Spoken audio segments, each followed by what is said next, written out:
we're doing a whole lot of blood stuff. I'm in the car. We're talking about blood stuff. And one thing that came about that I thought was kind of interesting is that, so on the Slide First song, King Pill is dissing all his Pomona ops. Now, Trey 5'7" and all that. There are dudes out there that the derogatory term for them is trucks. Another derogatory term, tramps. Basically, words that are also used to disparage gangs out here. Yeah, that but they mean very different things here and there, I guess. So there was a lot of conversations about maybe some of the disses would be muted in the actual song. I don't know. You can't. A lot of stuff. Well, if you in their area, I mean, they don't want motherfuckers disrespecting them in their area. I don't know. I know what those things mean out here. But like even King Pill, like I know him as a different individual. You knew him before he mastered the internet.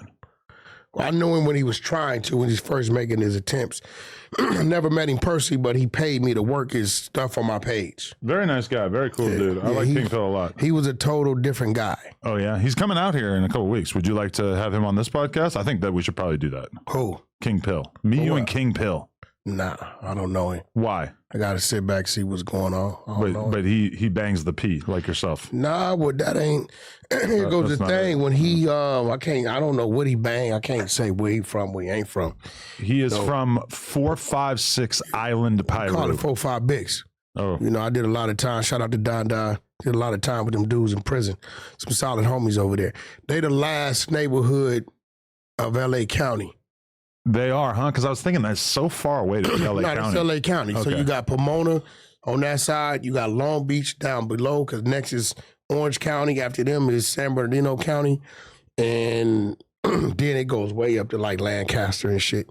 And they're the only non-Crip hood, or like the only Pyro hood the out only there. Don moves in Pomona. Yeah. You got Trey 5'7". They got a lot of Hispanic, some serious Hispanic game out there, the Pomona 12th Street Sharks. That's why they call him the Island Pirates. I was just obviously on like watching some information. But I don't know him. I don't know him. I really ain't, I don't know him. Something going on with him in 600. I don't know what that, maybe some trolling. 600 wants to fight him. Does he? Basically, because King Pill, we're trying to set up a boxing match with him and 4 Extra. Nah, that's too quick. That's too quick. Why? Clout chasing. Why? Because that's what he doing. You think it's too quick for King Pill? He hasn't earned it yet? Yeah, all of them dudes, I'm going to keep it real. All of them dudes, when 4 Extra, when you set 4 Extras down here, and 4 Extra started to do his jail shit, right? When you look up, all of them started to follow the 4 Extra train. I would say there's a lot of other influences as well, but 4 Extra has been a big influence. I feel like FYBJ Main was a big thing. Crip Mac was a big thing. In terms of like showing dudes how to we talking about turn it up and get attention. No. We're talking about 4 Extras came out and dominated us with the jail fight stories. Okay, yeah. King Pill started doing the same shit after what he was talking about. Aaron the Plumber starts doing the same thing. He started talking about squabbling in jail and whatever. I don't know to what extent. I just heard a few things. And the reason is, the thing about it, the difference between him and 4 Extras to me is, when I met 4 Extras, he was what he was. When my first introduction to King Pill was somebody totally different. You know what I'm saying? So you feel like he's playing a character? I definitely think he's playing a character. I'm not saying that he ain't from where he's from, but I know it's some character in there, because the first person he was a different character. And I probably wouldn't have really paid it any attention until I went back and seen that he deleted his whole page of that character. Because if that was just what he was, because he was always into his music. But he used to like... But he said he's only been rapping for 6 months. He could be exaggerating, but... He contacted my woman. She got the shit. Oh. Right? I ain't no denying nothing. Okay. He paid us to push it up. I didn't know he was a Damu from Paru. He know where I'm from. He never like said that, but that's cool. Maybe he was just doing his marketing and promoting. But he was a different guy with that. And maybe he was just promoting it was about his music, but he was a different guy. But I just felt like, for me, going through what I've been through the last 6 months, you let these dudes in, let them in to get too close to you too fast, based on this or that. Then you look up and it bites you in the ass. Yeah, it's kind of the basis of my entire business. So just give these dudes like opportunities, and then whatever happens, happens. And I've definitely seen the negative side of that. Yeah, but I bet you this.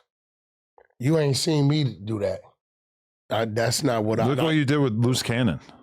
What I do with Loose, I knew that was what it was. You discovered a random psychopath. You took him under your wing. You brought him on a whole shitload of podcasts. You built him up from basically nobody to somebody who was very well known. And what did he do? And then at a certain point, you turned your back on him / he turned his back on you. I turned my back on you? Well, it's kind of debatable about who exactly moves first. He thought he was like they all think you've been through this. They think they're bigger than the program. And then they figure like they don't need you, and then they could.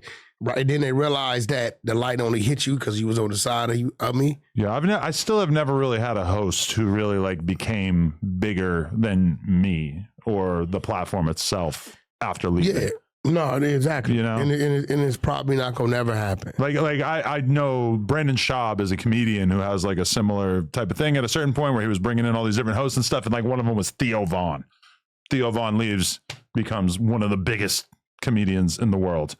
Yeah. That would be both a good feeling in the sense of like, look, I can actually blow somebody up, and a bad feeling because you helped to blow them up, and then they go on to become ridiculously successful. And you're shout not out to King Peele. I gotta watch it a little bit, see what it really is, and really what it's about. You know what I'm saying? I don't know. I haven't called over there and asked none of the homies. Because part of King Peele's thing is that he knows that commitment to the bit is important. So he's out in New York and he's wearing the all camo outfit with the red bandana everywhere, multiple days in a row.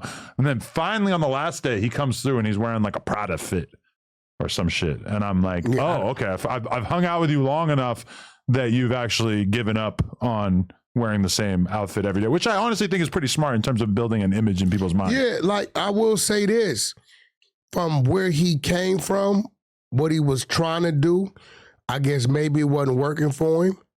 I guess he just said, shit, I could tell them stories too. And I guess he jumped in that lane and, hey, it's working for him.